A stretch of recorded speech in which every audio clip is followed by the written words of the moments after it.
What I think is happening is I think there are fake people on the payroll. I think that paychecks are getting sent to people who do not really exist. All right, you guys. So a week before Charlie lost his life, he expressed some concerns about the finances at Turning Point USA. Erika Kirk is reportedly in full-on panic right now, as Turning Point USA donors have begun asking for their money back. Some are even openly accusing her of fraud.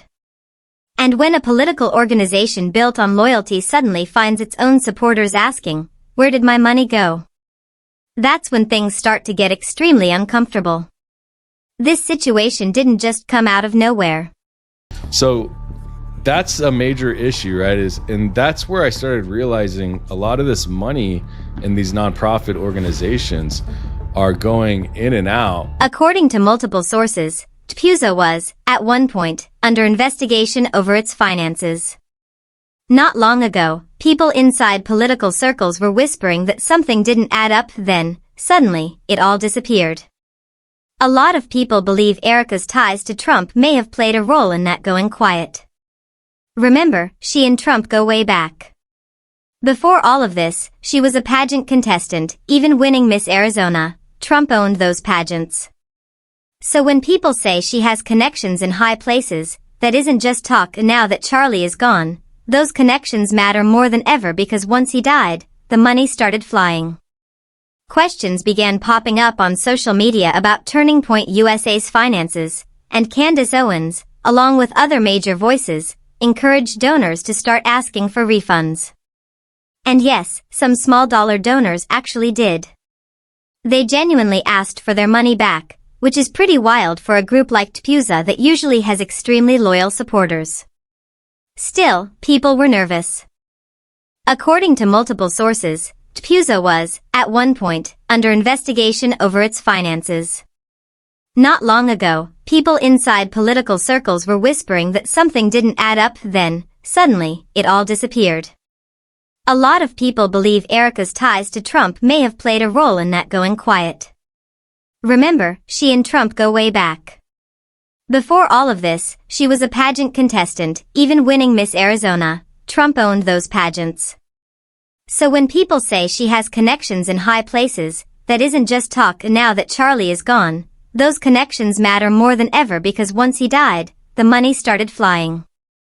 Questions began popping up on social media about Turning Point USA's finances, and Candace Owens, along with other major voices, encouraged donors to start asking for refunds. And yes, some small-dollar donors actually did. They genuinely asked for their money back, which is pretty wild for a group like TPUSA that usually has extremely loyal supporters. Still, people were nervous.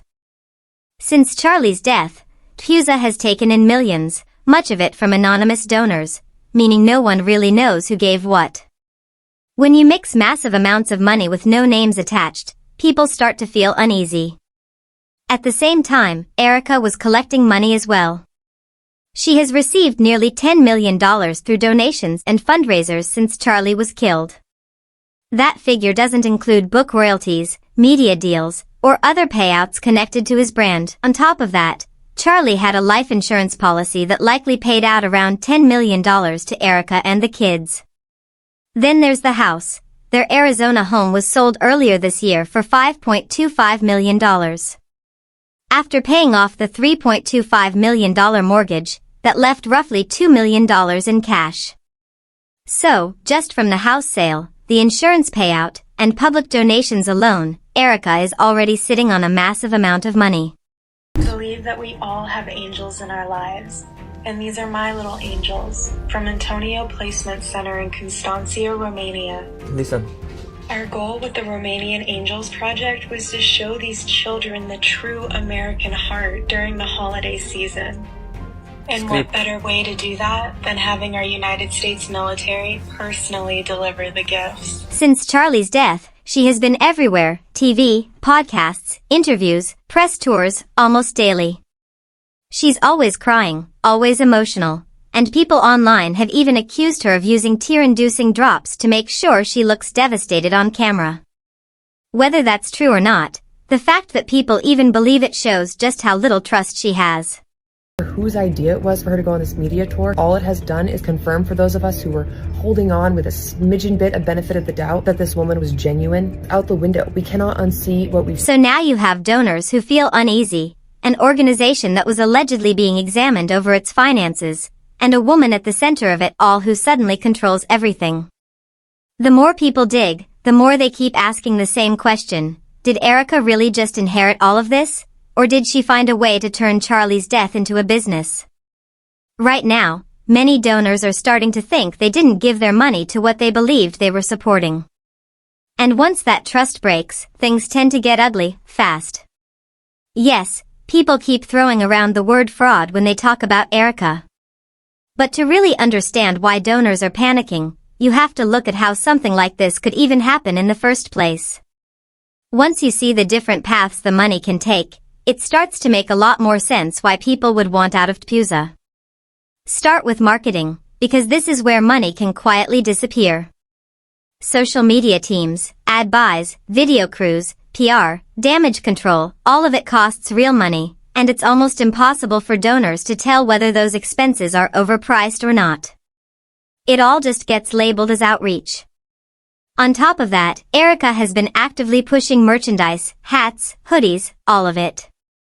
You've seen her handing them out at events. Those costs can be overstated too. Printing, shipping, design, promotion, it all adds up.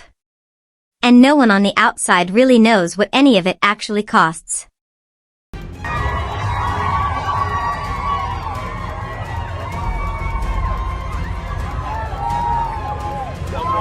Then there are payments to people within the inner circle, staff, speakers, guests, and those giving talks. For example, Erika's ex-boyfriend, Cat Phillips, has been hosting and speaking at TPUSA events. He's now a Turning Point USA speaker and has appeared at multiple events honoring Charlie, including one titled How to Lead Like Charlie in December 2025. All of that comes with fees, travel, hotels, and compensation, and on paper, it all just looks like standard programming. Erika Kirk's ex is now the speaker for Turning Point. Cabot Phillips, the editor of the Daily Wire, the outlet that actively had beef with Charlie. The same Daily Wire that went and took over the Charlie Kirk show for a cameo 6 days after he was assassinated. Not only is this guy Erika's ex, but while Erika was dating Cabot already knew Charlie. Then there are vendors connected to people close to leadership. That's the part people always whisper about. A nonprofit can hire companies for merchandise, events, printing, tech, travel, whatever is needed. Those companies can be owned by friends, relatives, or members of the inner circle. It's not illegal by itself, but it's exactly how money can move around without ever being called a paycheck. Then there are housing, security, travel, and administrative costs, the quiet drain. CEO housing, security teams, flights, hotels, drivers, office space, event setups, all of it gets labeled as operations. Some of it is legitimate, sure, but it's also the easiest place to rack up huge bills that donors never really see itemized. So when people online ask, where did the money go, they aren't picturing a vault. They're picturing all of this, a collection of totally legal line items that, when added up, can turn donations into very comfortable lifestyles for those running the show. And that's exactly why so many donors are starting to feel that something isn't adding up.